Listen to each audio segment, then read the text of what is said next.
Hello and welcome back to another episode. This is episode 170 of the Teacher Let Your Light Shine podcast. We're so grateful that you were with us. Thank you so much for your continued support in learning what it's like to step out of the classroom or to become a homeschool mom and to become an entrepreneur. So we're so grateful that you are here and you may be here paving the way for the future. You've already started your business, or maybe you are just on the sidelines going, I am tired of being where I'm at. I want to start something new. I'm burnt out. I need help with my children. I need help as a teacher. Wherever you are, this episode is for you. I'm talking to the teacher who's feeling burnt out, no matter where you are on the journey, and the homeschool mom who really is tired. And you need some more support and you need more help. And you've got a vision, but you don't even know where to begin. Maybe it is just needing more time with your family or needing more quality time by yourself. Maybe it is that you want to feel more energy, more joy in what you're doing, and you just can't quite put your finger on why you're not there yet. In this episode, I want to talk to you and encourage you and give you some strategies, some help to get you out of burnout, to get you out of being tired and hopeful for what is to come.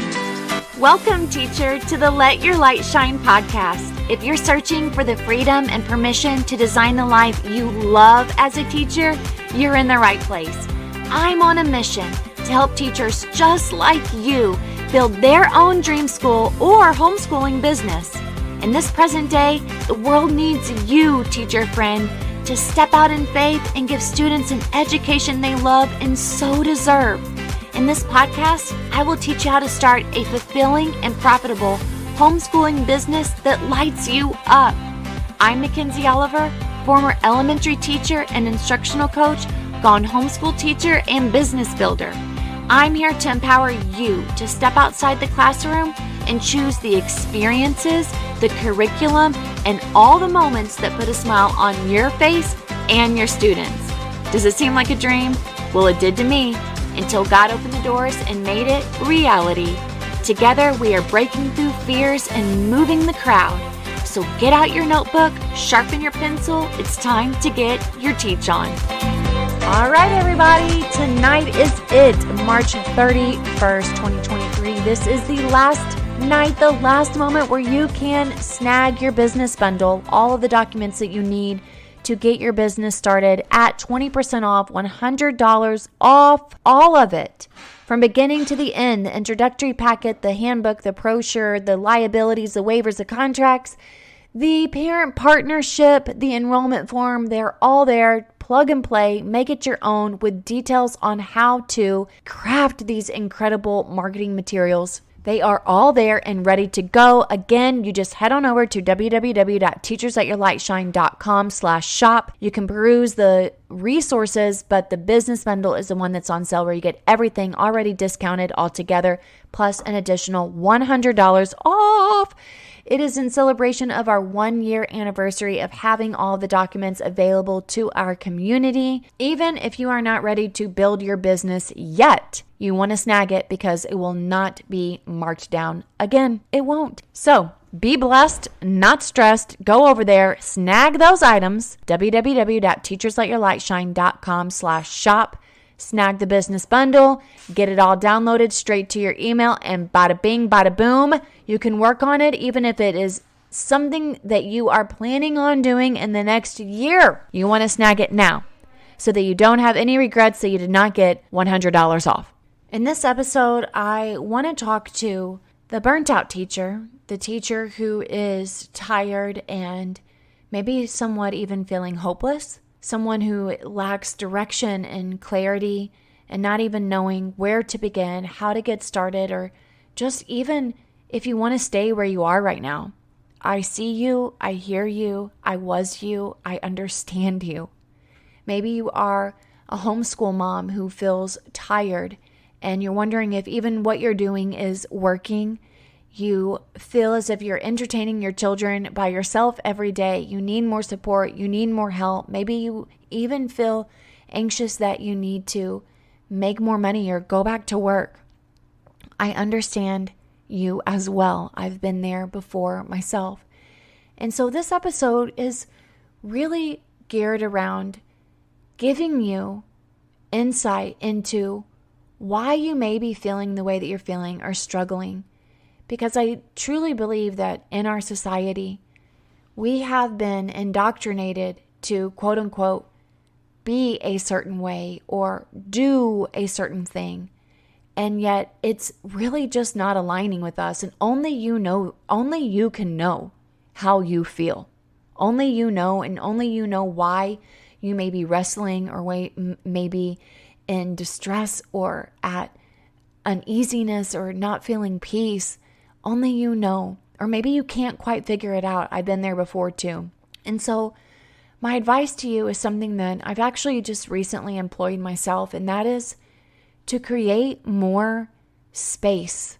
And I know that that's difficult, especially in a world that tells us to hustle more. And I've rode the productivity train. I love being productive. I love getting things done. I love feeling accomplished. But I also think that it is destroying our mindset. I also believe that it is causing us to feel anxious and to feel as if we truly are not doing enough. I think especially in our culture of education, feeling as if you're quote unquote not doing enough is ridiculous. And I'm over it. I really am over it. I am so grateful for the opportunity to be an entrepreneur. And yes, it does come with moments of feeling as if I'm working super hard, but at least I know that I'm working for a purpose. And not that I wasn't in the classroom. I absolutely was. And you are as well, but it's different. It's knowing whenever you're working as an entrepreneur, you're in the midst of creation, which is the highest form, in my opinion, because that's what God is. He's a creator. So as you're working through and you're creating things, not only for yourself, you're creating new alternatives, new places for your children to learn, creating jobs for other people, like you're pouring into society. And you are as well, if you're a teacher that is in the classroom, you are building so many bridges and you are helping and expanding so many minds. But I understand how you feel unrest. If you're a homeschool mom, you are a creator yourself. Teachers in the classroom, you are creators. Creators need space. They need time to think. They need time to expand. They need time to decompress. Recently, I had been journaling and just in my heart, just been feeling like I need space. I literally wrote it in my journal about a month ago. I just need space. I felt I needed physical space. I have been running a micro school out of my home for 3 years. I'm grateful for it. I really love teaching out of my home. You know why? Because I wanted to feel what it was like to be a work from home mom. I wanted that feeling. I wanted to know what it would be like to change my air filters at 2:00 in the afternoon and not have to wait to fold my laundry on the weekends. I wanted to know what it felt like to run errands through the day instead of in the afternoon when I was exhausted. I wanted to know what it felt like to take a walk at 8:30 in the morning as opposed to walking through the halls, running frantically even to professional development meetings. I just wanted to feel the space. I wanted to feel the freedom. I wanted to feel supported. If you're a homeschool mom, maybe you don't feel supported. Maybe you need the space to just breathe because you're home with your kids all the time. Your husband's working. Maybe you need more help and you just can't quite put your finger on it. You're feeling burnt out. You're feeling tired. This is my invitation to all of you to create that space for yourself physically, mentally, emotionally. And this actually happened to me. I was praying about it and wrote it in my journal. Like, I just need more space. This is year 3 of doing this in our home. I really have always wanted to have a house with land and to have the school in our backyard. Yes, I could go and buy a commercial building. Yes, we could go and rent a church. And I'm not opposed to that, but it doesn't feel as if that's where I want to be. Now, my feelings have been off before. But I've always had this vision for the past 15 years of having a small school in my backyard. I just can't stop thinking about it. And where we live, it is very, very expensive. The housing market, everybody wants to move to Florida. And where we live, there's not a lot of land. Like you're lucky to get maybe a quarter of an acre. And so to find an acre to 2 acres is like finding a needle in the haystack, and at a price point that is not outrageous. And plus, we know that we have to spend the money to build the school in the back if it doesn't already have a structure. That's something that we've been saving for. That's something that without having a micro school, I would have never been able to financially pay for. But being an entrepreneur has allowed us the opportunity to save more money and to be in a position to build a life that we truly did want, whether it comes to time or energy or flexibility. Now, in a sense, I have had to work to get here in a sense of restructuring. Everybody's got to work, but I've had to restructure my business to allow me the time to be able to get out of the business to do other things, such as run my daughter to get her permit in the middle of the day, or run errands during the day to help with our school, or go look at different locations for our school during the middle of the day. I wasn't able to do that my first year as consistently as what I am now, or my second year, but now I've hired enough people. I have enough students to cover those employees.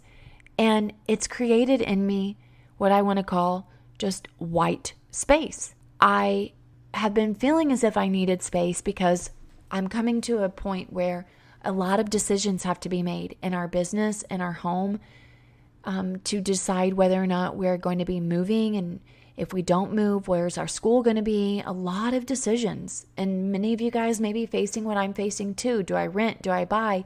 Do I build? And I've got students coming to tour our school and thinking, I don't have enough room for them right now. So a lot of questions and decisions, and maybe you're a homeschool mom and you're thinking, I am tired of being my child's social events coordinator. That's what one homeschool mom told me. One time she said, I'm really just exhausted from being my child's social events coordinator. And so she decided to build her own micro school. And truth be told, that's exactly why I even wanted to have it in my home. I wanted to homeschool my kids, but I didn't want to do it alone because I knew I would be trying to coordinate all of these events for them to go to and play dates. And I didn't want my kids to be at home without things to do. And I'm trying to work and trying to find a job. So it all actually just collided together. I was able to work from home, which I wanted to do, teach, which I loved doing, be a mom, be with my kids, and have more kids over here, because we all know that it's a lot easier to entertain your children when there's more children around than you having to be the entertainer. Let's just go there for a minute. So if you are a teacher who is feeling just burnt out, you have a lot of decisions to make, you've got a lot of things weighing on you. I know that a lot of times in our culture you hear the word rest, and I've said it before to you as well. But I think truly what we need is we need permission to create the space that we need to think and to restore ourselves. Well, it just so happened after I had been writing in my journal that I needed more space. My husband decides that he and I, okay, so here's a funny thing. We've got a 4-bedroom house. On one side of the house is our bedroom, and on the other side are the 3 bedrooms, and we have 2 living rooms, a den and a larger living room, which is where our school is at. Our school's in our front living room, our school's in our den, our school's in our back office, and our school's also in our lanai, which is a covered back porch. So my husband and I moved our offices, because our office turned into a classroom, into our bedroom. So we had a big enough bedroom to where we could both put our desk in here and our computers. And so our bedroom is our office and where we sleep and get ready and have the conversations.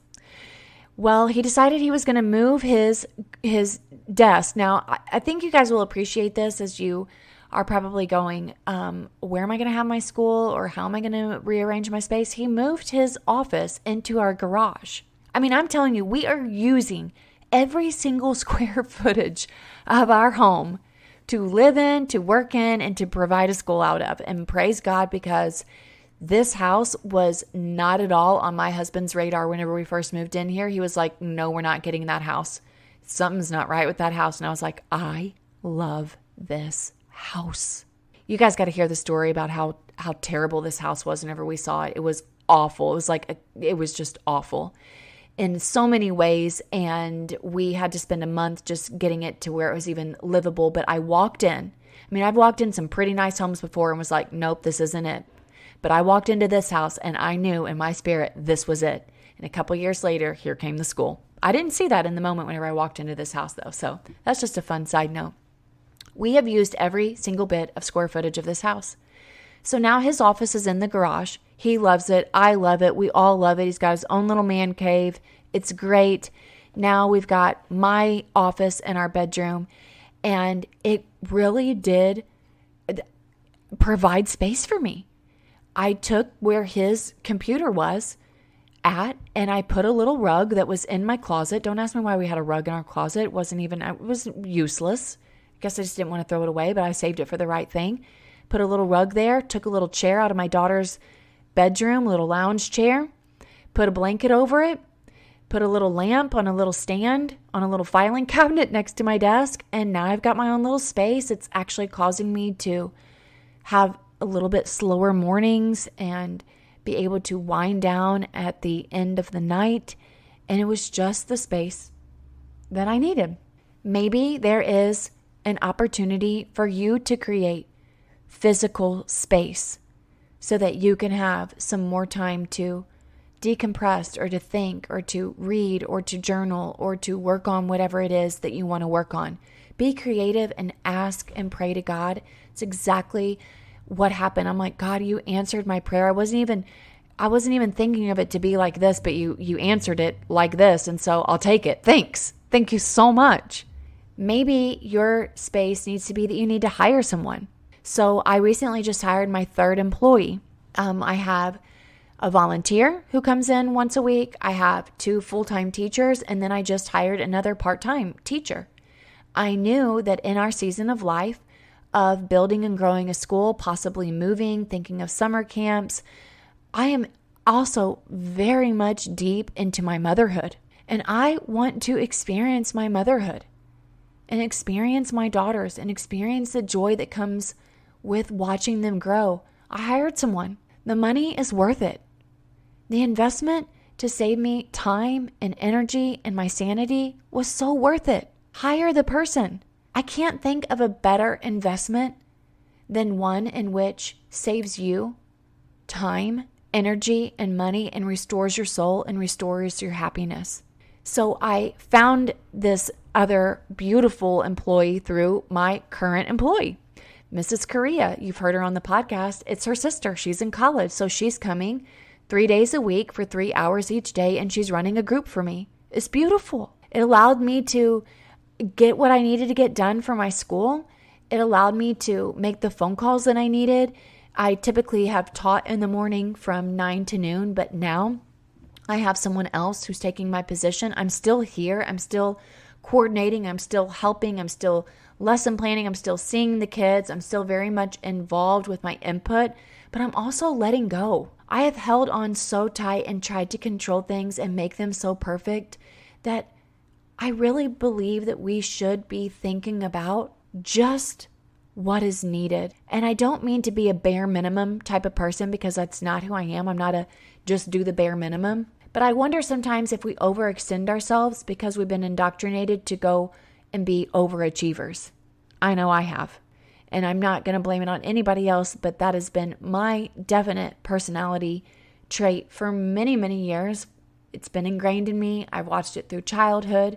And to be an overachiever, to overextend yourself, to stay up late, to work early. And I don't want to be like that. I didn't go into entrepreneurship to be like that. I didn't leave my teaching career to burn out. I didn't want to homeschool my kids so that I could be a burnt out homeschool mom. I don't want my life to be like that. There's no amount of money in the world that would ever make me feel good about being burnt out. I know that you felt burnt out. We all have. So if you are someone who's hearing me and you're thinking, I need more time, I need more space, I need more freedom, then this is your permission to create the space, to cancel the meetings, to take a day off, to take a mental health day, to say no, to move things out of your house that are no longer serving you, to create the space that you need that will serve you, to hire the person, The money will come. Listen to my last podcast episode about financial planning. The money will come. I promise you. You're not being negligent. I honestly believe that give it to God and He will pay you back tenfold. Just give it to God. God, this is what I need. This is how I'm feeling. I'm feeling stressed. Guess what? You take a day off of work, they'll be okay. They'll survive. You take 3 days off, they'll be fine. It'll be absolutely fine. You hire someone to come in and help you for 3 days, it will be the best decision you've ever made because you are investing in yourself, and that is an investment. A time investment is the best thing that you can do, not only for yourself, but for your family, for your business, for the people that you love. So this is your permission slip. I hope that you take me up on this as we're heading into April. We're heading into the last 2 months of school. You need to be strong. You need to feel nourished. You need to feel restored. And today is the day that you have permission, just like any other day. But I think you need to hear my voice, that it is okay to buy the thing that you need to buy, to get the help from the person that you need to get the help from, to call and tell the person that you can't come. Today is your day to do that. Give yourself the freedom of time, of energy, and I promise God will restore you. Give it to Him. Thank you so much for being here and for listening. And remember that tonight is the last night that you can get your business bundle at $100 off. Head on over to teachersletyourlightshine.com/shop and join us in our Facebook community. We can't wait to see you there. Hey, teacher friend. Thanks so much for listening to today's show. I pray it inspired you, touched you, or challenged you in some way, because we are making big shifts and using our teaching gifts for God's glory like never before. I'm so grateful for you. The number one way you can support this show is to leave a written review on Apple Podcasts and also share this with another teacher. Come join me in the Virtual Teachers Lounge, known as the Teacher Let Your Light Shine Facebook group. Until next time, keep shining your teacher light. The world needs you.